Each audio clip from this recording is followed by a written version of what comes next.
Esta noche viajamos a Venecia, la ciudad imposible construida sobre el mar. ¿Sabías que bajo estas calles de piedra y estos palacios de mármol no hay tierra firme, sino miles de troncos de madera clavados en el lodo hace más de 1000 años, y que aún sostienen todo el peso de esta ciudad flotante? Dicen que Venecia no debería existir, que es un milagro arquitectónico que desafía la lógica. Y dicen también que quienes la visitan dejan aquí un pedazo de su alma. Y esta noche, tú descubrirás por qué. Cierra los ojos. Respira profundo. Lento. Deja que el aire entre como si fuera la brisa húmeda del Adriático. Ahora imagina que estás de pie sobre piedra antigua, desgastada por millones de pasos. El olor a sal marina se mezcla con algo más difícil de describir: madera vieja, humedad de siglos, un toque de algas. A lo lejos, el chapoteo suave del agua contra las paredes de ladrillo. El graznido de gaviotas. Y más cerca, mucho más cerca, el sonido de una góndola deslizándose en silencio. Dime, ¿desde dónde me escuchas esta noche? ¿En tu habitación? ¿En algún lugar donde buscas paz? No importa dónde estés físicamente, porque en este instante, tú y yo estamos en el mismo sitio, a punto de perdernos en el laberinto de agua y piedra más hermoso que jamás se haya construido. Relájate. Suelta cualquier tensión. Deja que este viaje convierta tu noche en una aventura sin moverte de donde estás. Porque Venecia no es un lugar al que se va.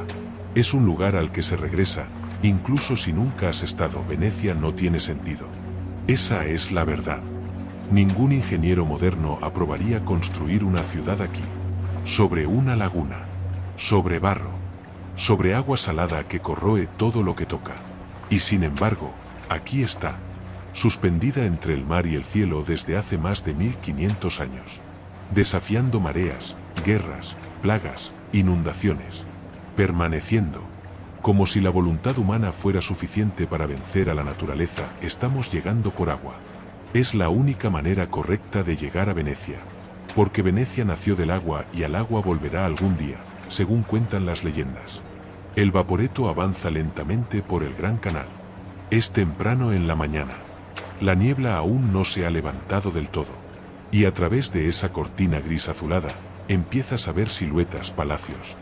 Decenas de palacios que se alzan directamente desde el agua. No hay calles junto al canal. No hay aceras. Los edificios simplemente emergen del agua como si siempre hubieran estado allí. Algunos son de ladrillo rojizo, con ventanas góticas que parecen ojos entrecerrados mirándote. Otros están cubiertos de mármol blanco y rosado, con balcones de hierro forjado de los que cuelgan enredaderas. Todos tienen esas franjas verdes cerca del agua, donde las algas han pintado su firma a lo largo de los siglos. El Vaporetto reduce la velocidad. El motor se silencia a medias. Y en ese momento puedes escuchar el verdadero sonido de Venecia.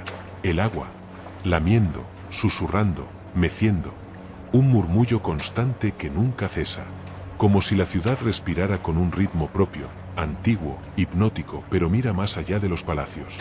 Mira hacia los puentes. Hay más de 400 puentes en Venecia. Algunos tan pequeños que apenas caben 2 personas. Otros tan majestuosos que parecen palacios ellos mismos.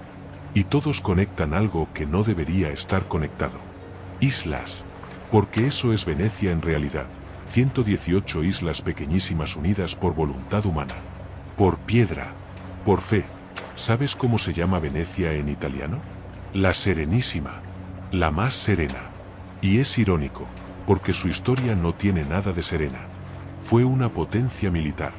Una república temida. El centro del comercio entre Oriente y Occidente durante siglos. Sus flotas dominaron el Mediterráneo. Sus mercaderes eran los más ricos de Europa. Sus espías, los más efectivos. Su arsenal naval, el más avanzado del mundo medieval. Venecia no fue construida por soñadores.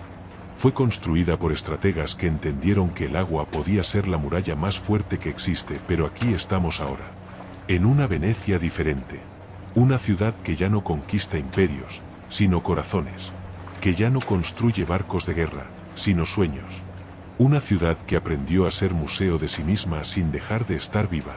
Porque Venecia respira aún. Tiene menos de 50.000 habitantes permanentes, es cierto. Muchos se fueron. El agua sube cada año un poco más. Las inundaciones son cada vez más frecuentes. Y aún así, los que permanecen lo hacen con una devoción casi religiosa. El Vaporetto se detiene en San Marcos. Bajamos. Y al pisar la piedra húmeda del embarcadero, algo cambia. El tiempo aquí es diferente. No corre. Se detiene. Se enrolla sobre sí mismo como las olas que mecen las góndolas. Das un paso y estás en el siglo XXI. Das otro y estás en el Renacimiento. Otro más y estás en la Edad Media. Porque Venecia no ha borrado su pasado. Lo ha conservado. Capa sobre capa. Como un libro donde todas las páginas están abiertas al mismo tiempo. Y mientras caminamos hacia la plaza que se abre ante nosotros, quiero que notes algo. El sonido de tus pasos. Eco. Todo en Venecia hace eco. Las voces. Los pasos. Incluso los pensamientos, si les prestas atención. Es como si la ciudad te escuchara. Como si cada pared, cada piedra, cada canal tuviera memoria. Y quizá la tiene. Quizá por eso tantas leyendas nacen aquí. Porque en una ciudad donde el tiempo no funciona bien, tampoco funcionan las reglas de lo que es posible y lo que no hay quienes dicen que Venecia está encantada. Que en las noches de luna llena, se pueden escuchar pasos sobre el agua. Voces en idiomas muertos. Risas de cortesanas que vivieron hace 300 años. Campanas de iglesias que fueron hundidas. No sé si es cierto. Pero lo que sí sé es que Venecia tiene algo que ninguna otra ciudad tiene. Una atmósfera. Densa. Casi tangible. Como si el velo entre el pasado y el presente fuera más delgado aquí. Como si los fantasmas no fueran solo historias, sino recuerdos que aún no se han ido del todo. Estamos entrando ahora a la Piazza San Marco. La plaza más famosa de Venecia. Napoleón la llamó el salón de estar más bello de Europa. Y tenía razón. Pero hay algo que Napoleón no sabía. O quizás sí lo sabía y por eso saqueó tanto cuando conquistó la ciudad. Hay un secreto en esta plaza. Algo que muy pocos visitantes notan. Algo relacionado con su forma. Con su orientación. Con los edificios que la rodean, pero antes de revelártelo, hay algo que debes entender sobre cómo se construyó Venecia. Porque sin entender eso, nada de lo que verás tendrá verdadero sentido. Y la historia comienza bajo tus pies. Muy bajo. Donde nadie puede ver. En el bosque sumergido que sostiene esta ciudad imposible. Imagina por un momento que puedes ver a través de la piedra. Que las calles se vuelven transparentes como cristal. Que el mármol de los palacios desaparece. Y que puedes mirar hacia abajo, atravesando capas y capas de historia, hasta llegar al verdadero secreto de Venecia. Lo que verías te dejaría sin aliento bajo esta plaza donde estamos parados. Bajo cada palacio, bajo cada puente, bajo cada calle empedrada, hay un bosque. Un bosque entero. Miles, millones de troncos de árboles clavados verticalmente en el lodo de la laguna. Troncos de alerce, roble y olmo traídos desde los bosques de Croacia y Eslovenia hace más de 1000 años. Clavados tan profundo que tocan una capa de arcilla impermeable llamada caranto. Y sobre esos troncos, plataformas de madera. Y sobre esas plataformas, ladrillos. Y sobre esos ladrillos, mármol. Y sobre ese mármol, frescos y oro y sueños arquitectónicos que desafían la gravedad. ¿Sabes qué es lo más increíble? Que esa madera nunca se ha podrido. Lleva ahí desde el año 400, desde el 800, desde el 1200. Y sigue firme. ¿Por qué? Porque está sumergida en agua salada sin oxígeno. Y sin oxígeno, las bacterias que pudren la madera no pueden sobrevivir. Es como si Venecia hubiera encontrado accidentalmente la manera de congelar el tiempo bajo tierra, o bajo agua, más bien. Toca con tu mano la piedra de esta plaza. Fría. Ligeramente húmeda por la niebla que viene del mar. Pulida por siglos de pisadas. Si prestas atención, puedes sentir una vibración casi imperceptible. No es tu imaginación. Es el agua bajo tus pies. Moviéndose con las mareas. Empujando. Retirándose. Un pulso constante que late bajo toda la ciudad. El aire aquí huele distinto que en cualquier otro lugar del mundo. Huele a sal, sí. Pero también a piedra antigua mojada. A musgo que crece en lugares oscuros. A incienso que se escapa de las iglesias cercanas. Y hay algo más, algo indefinible. Un olor que solo tiene Venecia. Algunos lo llaman el olor del tiempo. Otros, más prosaicos, dicen que es simplemente la humedad mezclada con el salitre. Pero sea lo que sea, una vez que lo hueles, nunca lo olvidas. Escucha. Cierra los ojos y escucha. Las gaviotas sobre tu cabeza, graznando como si estuvieran discutiendo. El murmullo de turistas que empiezan a llenar la plaza. Las palomas que aletean en bandadas repentinas. Y debajo de todo eso, si escuchas con atención, el agua. Siempre el agua. Llamando. Recordándote que esta ciudad le pertenece a ella, no a nosotros. Que somos invitados temporales en su reino eterno. Hay una leyenda sobre cómo comenzó todo esto. Y como todas las mejores leyendas, está tejida con hilos de verdad y fantasía. En el año 421 después de Cristo, Italia estaba siendo devastada por invasiones bárbaras. Hunos, visigodos, ostrogodos. Nombres que traían consigo el sonido de espadas y el olor a ciudades quemadas. La gente huía. Las familias romanas que vivían en tierra firme empacaban lo que podían y corrían hacia el único lugar donde los bárbaros no podían seguirlos. El agua, la laguna. Imagina a esas primeras familias llegando aquí. En barcazas improvisadas. Cargando niños que lloraban, ancianos que no entendían por qué dejaban sus hogares, cofres con lo poco que pudieron salvar. Llegan a estas islas pantanosas. Pequeñas. Inhóspitas. Sin agua dulce. Sin árboles para construir. Sin tierra para cultivar. Y uno de los ancianos, cuentan, miró a su alrededor y dijo, aquí no puede vivir nadie. Pero otro respondió, precisamente por eso, aquí viviremos. Porque nadie nos buscará donde la vida es imposible. Y tenía razón. Las primeras casas fueron chozas de barro y caña. Miserables. Pero estaban a salvo. Los bárbacos pasaban por tierra firme, saqueaban, quemaban y se iban. Y los venecianos, como empezaron a llamarse, permanecían. Aprendiendo a pescar. A extraer sal del agua de mar. A comerciar con los pocos que se atrevían a navegar la laguna. Pero aquí está la parte que casi nadie cuenta. No fue solo supervivencia lo que construyó Venecia. Fue orgullo. Fue la negativa absoluta a arrodillarse. Porque cuando el Imperio Romano cayó definitivamente, cuando toda Europa se sumió en lo que llamamos la Edad Oscura, cuando la civilización parecía haberse apagado, Venecia decidió que no iba a olvidar, que no iba a retroceder, que iba a ser la heredera de Roma. No en tierra, porque la tierra era de los bárbaros, sino en el mar, y ese fue el verdadero nacimiento de Venecia. No en el año 421, cuando llegaron los primeros refugiados, sino en el momento exacto en que esos refugiados dejaron de huir y decidieron quedarse. Decidieron clavar los primeros troncos en el lodo. Decidieron que el mar no era su enemigo, sino su aliado. Cuentan que el mismo día en que tomaron esa decisión, un pescador vio algo en el agua. Una luz dorada, moviéndose bajo la superficie.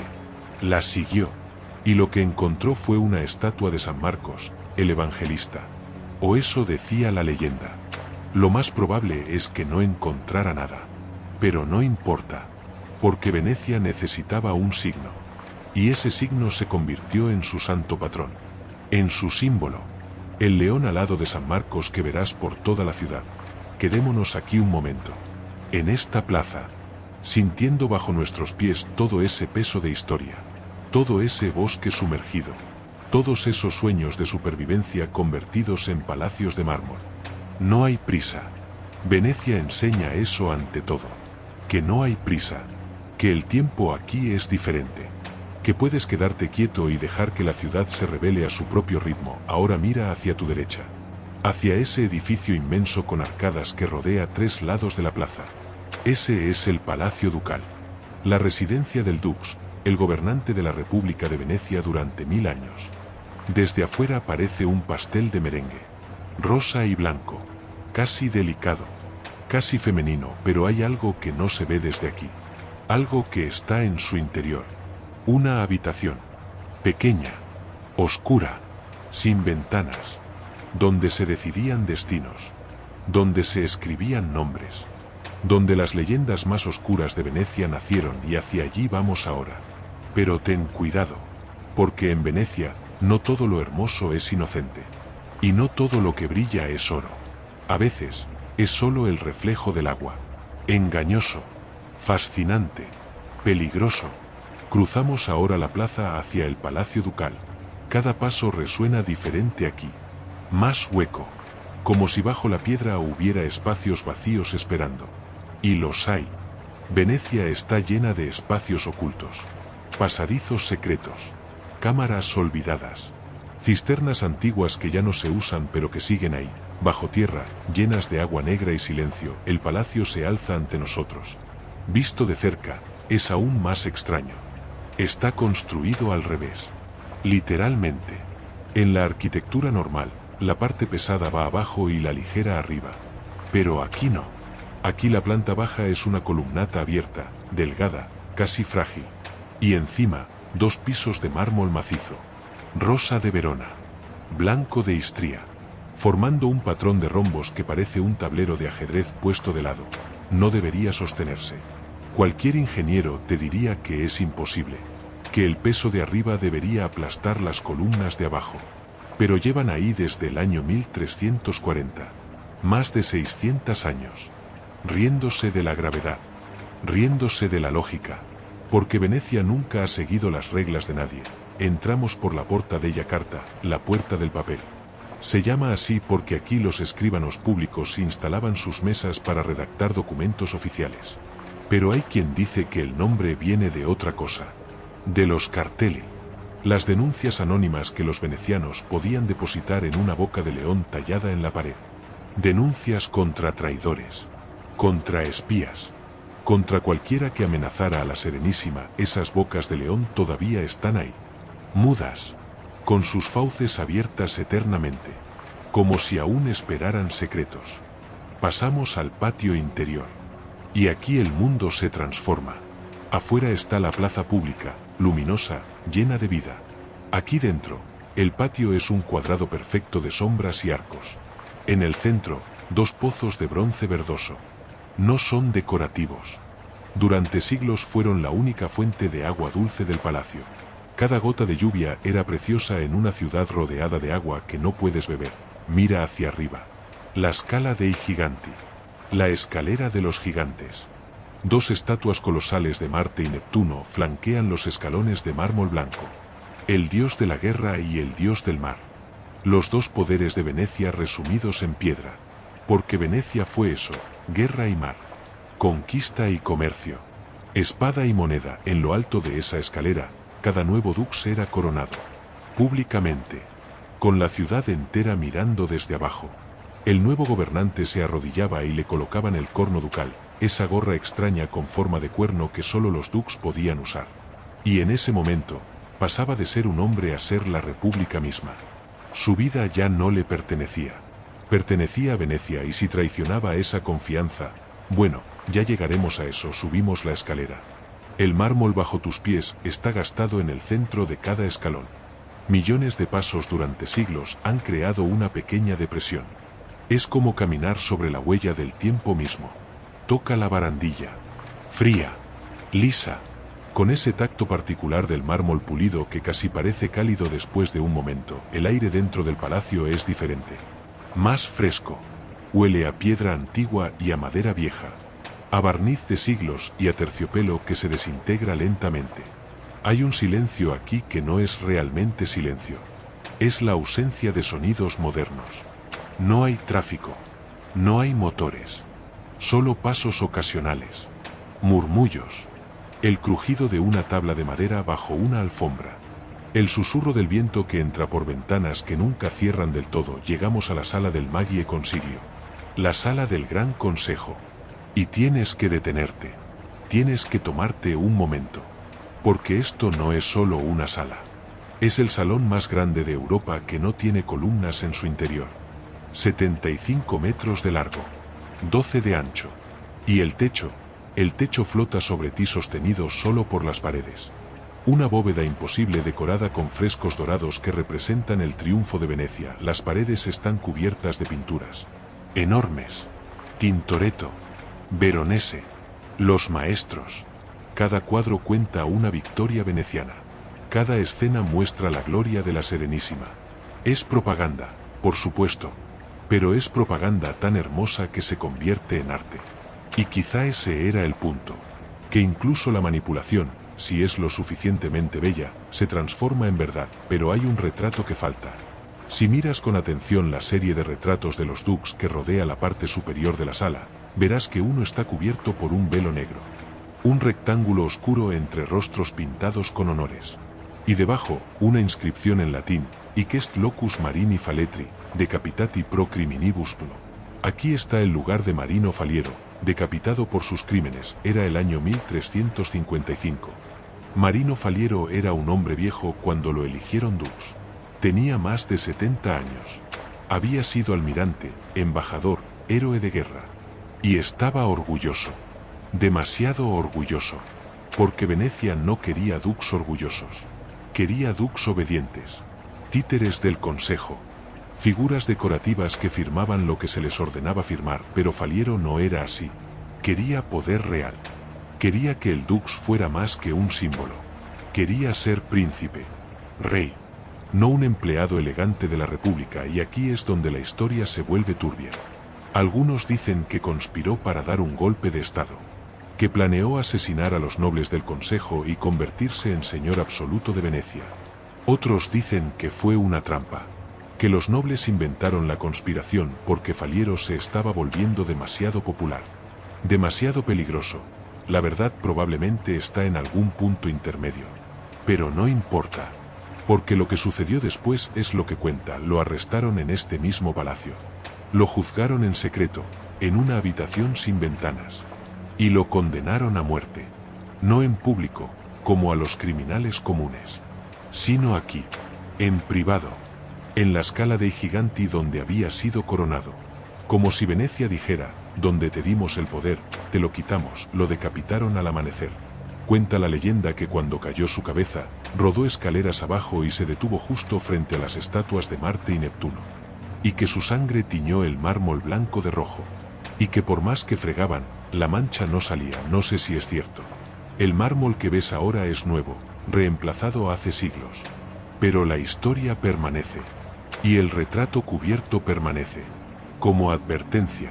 Como recordatorio de que en Venecia, nadie está por encima de la República. Ni siquiera el dux. Salimos ahora de la sala dorada hacia un corredor estrecho. Las paredes aquí son de piedra desnuda. Sin frescos. Sin oro. El lujo desaparece. Y sabes que estás entrando en otra parte del palacio. La parte que los turistas no veían. La parte donde se hacía el verdadero trabajo de gobernar. El corredor desciende. Escalón tras escalón. La luz natural se desvanece. Y el aire se vuelve más frío. Más húmedo. Puedes oler el agua ahora. Muy cerca. Porque estamos descendiendo hacia el nivel del canal. Hacia las prisiones, pero no cualquier prisión. Hay una celda aquí. Una sola celda que tiene un nombre que hiela la sangre. Los venecianos la llamaban il Pozo. El Pozo. Y hay otra que llamaban i Piombi. Los plomos. Una bajo tierra, inundada hasta las rodillas. Otra bajo el techo de plomo, donde el sol del verano convertía el interior en un horno, y entre esas dos prisiones, conectándolas, hay un puente. El puente más famoso de Venecia después del Rialto. Un puente que cruza un canal estrecho. Un puente con ventanas enrejadas. Un puente por donde los prisioneros caminaban una sola vez. Desde la sala de juicios hacia su celda, los venecianos lo llamaban el Ponte dei Sospiri. El puente de los suspiros.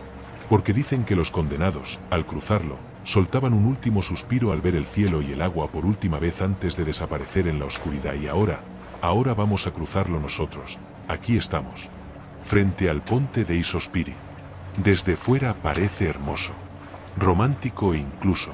De piedra blanca tallada en estilo barroco, con ventanas arqueadas cubiertas por rejas de piedra calada que parecen encaje.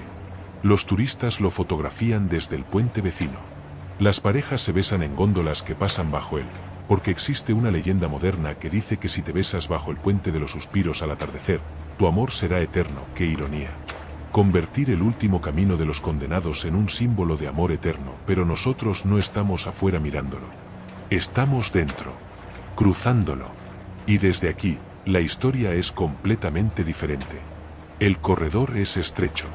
Apenas caben dos personas una al lado de la otra. El techo es bajo. Y las ventanas, Las ventanas son pequeñas aberturas con rejas tan cerradas que apenas puedes sacar los dedos. Detente aquí, justo en el centro del puente, y mira a través de una de estas ventanas. Ahí está, el río delle Prigioni, el canal de las prisiones, estrecho como una cicatriz entre edificios. El agua está quieta, verde oscuro, casi negra en las sombras. Refleja el cielo de manera imperfecta, como un espejo roto. Puedes ver una góndola a lo lejos, deslizándose en silencio, el gondolero con su remo como una figura de otro tiempo. Imagina ser un prisionero hace 300 años. Cruzar este puente esposado. Saber que del otro lado está tu celda, tu tumba en vida. Detenerte aquí, justo donde estamos nosotros, y mirar por esta ventana. Ver la luz del sol sobre el agua. Ver la vida continuar afuera. Góndolas. Gente. El mundo siguiendo su curso mientras el tuyo se detiene para siempre y soltar un suspiro. El último suspiro de un hombre libre. El aire aquí huele a piedra húmeda, a musgo, a agua estancada. Hay un eco extraño. Cada sonido rebota de manera irregular, como si el espacio no fuera lo que parece. Como si hubiera cavidades ocultas en las paredes. Y las hay. Venecia está llena de pasadizos secretos. De habitaciones entre habitaciones. De espacios que existen en los planos antiguos pero que ya nadie puede encontrar. Toca las paredes. Frías. Sudando humedad. La piedra está manchada de verde en las esquinas, donde el agua se filtra eternamente desde la laguna. Porque estamos al nivel del agua aquí. Justo en la frontera entre la ciudad y el mar. Y el mar siempre está tratando de entrar. Siempre empujando. Esperando. Hay un hombre que cruzó este puente y vivió para contarlo. Uno de los pocos que escaparon de las prisiones del Palacio Ducal. Su nombre era Giacomo Casanova. Y sí, ese Casanova. El aventurero. El seductor. El escritor. Pero antes de todo eso, fue un prisionero. Era 1755. Casanova tenía 30 años. Lo habían arrestado por... Bueno, las acusaciones eran vagas. Impiedad. Ofensas a la religión. Brujería, decían algunos. La verdad es que Casanova era demasiado inteligente, demasiado encantador, y conocía demasiados secretos de demasiados nobles. Era peligroso. No porque fuera violento, sino porque era libre. Y Venecia no toleraba la libertad descontrolada. Lo encerraron en I Piombi. Las celdas de plomo bajo el tejado del palacio. En pleno verano, el calor era insoportable. El metal del techo absorbía el sol y convertía el interior en un horno. Los prisioneros se desmayaban. Algunos morían. Casanova sobrevivió escribiendo. En su mente. Memorizando cada detalle. Porque sabía que si lograba salir, su historia sería su venganza. Y una noche de octubre de 1756, después de 15 meses de cautiverio, hizo lo imposible. Escapó. No voy a contarte todos los detalles porque Casanova mismo los escribió y llenan un libro entero. Pero imagina esto, un agujero excavado durante meses en el suelo de madera usando una barra de hierro que otro prisionero había escondido. Una noche sin luna. El agujero terminado. Casanova deslizándose por él hacia la sala de archivos que estaba debajo. Luego, subiendo por tejados de plomo caliente bajo las estrellas. Caminando por cornisas donde un paso en falso significaba caer 4 pisos hasta el canal. Rompiendo una ventana. Entrando a una sala del palacio. Esperando hasta el amanecer. Y entonces, cuando abrieron las puertas del palacio para el día, simplemente caminó fuera. Vestido con elegancia. Saludando a los guardias. Como si fuera un noble que había pasado la noche trabajando en documentos importantes. Nadie lo detuvo. Cruzó la plaza. Subió a una góndola. Y desapareció en el laberinto de canales. Para cuando las autoridades descubrieron su ausencia, Casanova ya estaba camino a tierra firme. A Francia. A la libertad. La República de Venecia puso precio a su cabeza. Lo declararon enemigo del Estado. Prohibieron que regresara jamás bajo pena de muerte. Pero Casanova regresó. Años después, cuando era un hombre viejo. Con permiso especial. Porque para entonces ya era famoso. Y Venecia, con esa ironía que solo ella tiene, lo perdonó. No oficialmente. Pero lo dejaron volver. Trabajó como bibliotecario en un castillo en Bohemia y escribió sus memorias. Y en esas memorias, Venecia está en cada página. No con rencor, con amor. El amor complicado que solo puedes sentir por una ciudad que te encerró, te liberaste de ella, y aún así no puedes olvidarla. Quedémonos aquí un momento más. En este puente, pensando en todos los que lo cruzaron. Los culpables y los inocentes. Los que suspiraron por última vez y los que, como Casanova, encontraron la manera de reescribir su destino. Porque Venecia es eso también. Una ciudad de destinos escritos y reescritos. De reglas inquebrantables que, de alguna manera, siempre se rompían. Terminamos de cruzar el puente. Del otro lado está la prisión. Pero no entraremos allí. No esta noche. Porque esta travesía no es sobre oscuridad, sino sobre luz encontrada incluso en los lugares más sombríos. Y hay luz esperándonos afuera. Subimos por otro corredor. Escaleras. Más escaleras. Y de repente, emergemos a una terraza lateral del palacio. El sol está más bajo ahora. Es media tarde. Esa hora dorada cuando Venecia brilla como si estuviera hecha de ámbar líquido. Y desde aquí, desde esta terraza que pocos turistas conocen, podemos ver algo extraordinario, el gran canal serpenteando como una S invertida a través de la ciudad. Los palacios alineados en ambos lados como nobles en una procesión real. Las cúpulas de las iglesias emergiendo entre tejados de terracota. Y allá, a lo lejos, apenas visible en la bruma, el campanario de San Giorgio Maggiore en su isla, alzándose contra el cielo como un dedo señalando al infinito. Pero hay algo más que ver desde aquí. Algo que tiene que ver con otra leyenda. Con otro misterio veneciano que ha fascinado a viajeros durante siglos. Porque si miras hacia el norte, hacia el barrio de Cannaregio, verás algo que no esperabas. Un lugar donde la arquitectura es diferente. Donde las calles son más rectas. Donde hay una comunidad que vivió separada durante 500 años pero que le dio a Venecia algunas de sus mentes más brillantes, el gueto. El primer gueto del mundo. Y la palabra misma fue inventada aquí. Porque gueto viene del veneciano ghetto, la fundición donde se hacía hierro para los cañones. Y cuando obligaron a los judíos a vivir en esa zona en 1516, el nombre se quedó. Y se extendió. Y ahora existe en todos los idiomas como un recordatorio de segregación, pero también como recordatorio de resiliencia. Porque el gueto de Venecia no fue solo un lugar de restricción. Fue un lugar de cultura, de música, de literatura, de imprentas que publicaron algunos de los primeros libros en hebreo, de sinagogas escondidas en pisos superiores de edificios ordinarios, porque no podían sobresalir hacia el cielo, así que construyeron hacia adentro, creando espacios de una belleza secreta que quita el aliento, y hacia allí nos dirigimos ahora, dejando atrás el palacio de mármol y poder, adentrándonos en el laberinto de calles. Porque Venecia no es solo la Venecia de las postales. Es también la Venecia de las sombras, de los rincones olvidados, de las historias que no se cuentan en las guías turísticas pero que son tan parte de esta ciudad como el mismísimo Gran Canal. Bajamos del palacio.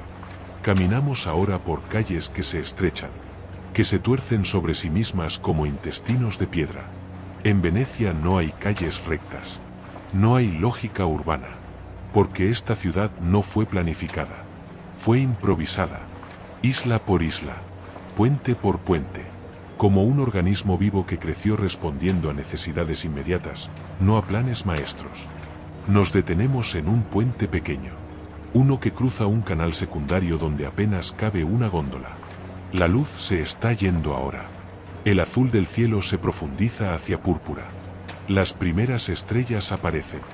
Y las lámparas de las calles se encienden. No todas a la vez, sino una por una, como si la ciudad despertara de un sueño diurno hacia un sueño nocturno más profundo. Mira el reflejo en el agua. El canal se ha convertido en espejo perfecto. Los edificios, las luces, el cielo, todo duplicado. Y no puedes decir cuál es el real y cuál el reflejo. Arriba y abajo se confunden. Y entiendes algo fundamental sobre Venecia, que siempre fue así. Siempre entre dos mundos. Entre tierra y agua. Entre historia y leyenda. Entre lo que fue y lo que podría haber sido. Es hora de regresar. No a casa, porque no estamos aquí físicamente. Pero sí es hora de completar este círculo. de cerrar esta travesía de la manera correcta, regresando al agua, al elemento que lo creó todo.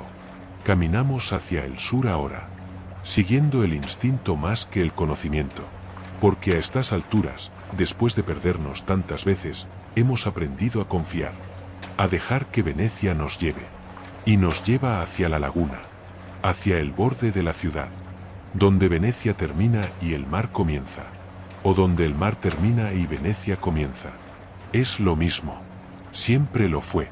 Aquí estamos, en el borde, literal y metafórico.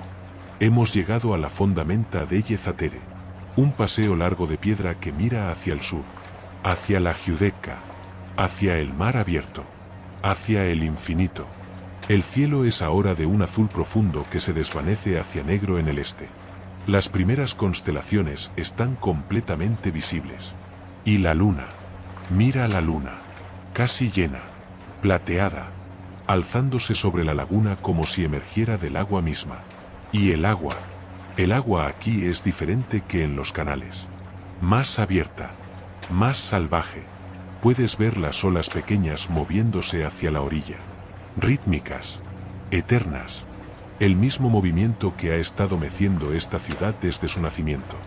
El mismo que la mecerá hasta su eventual regreso al mar.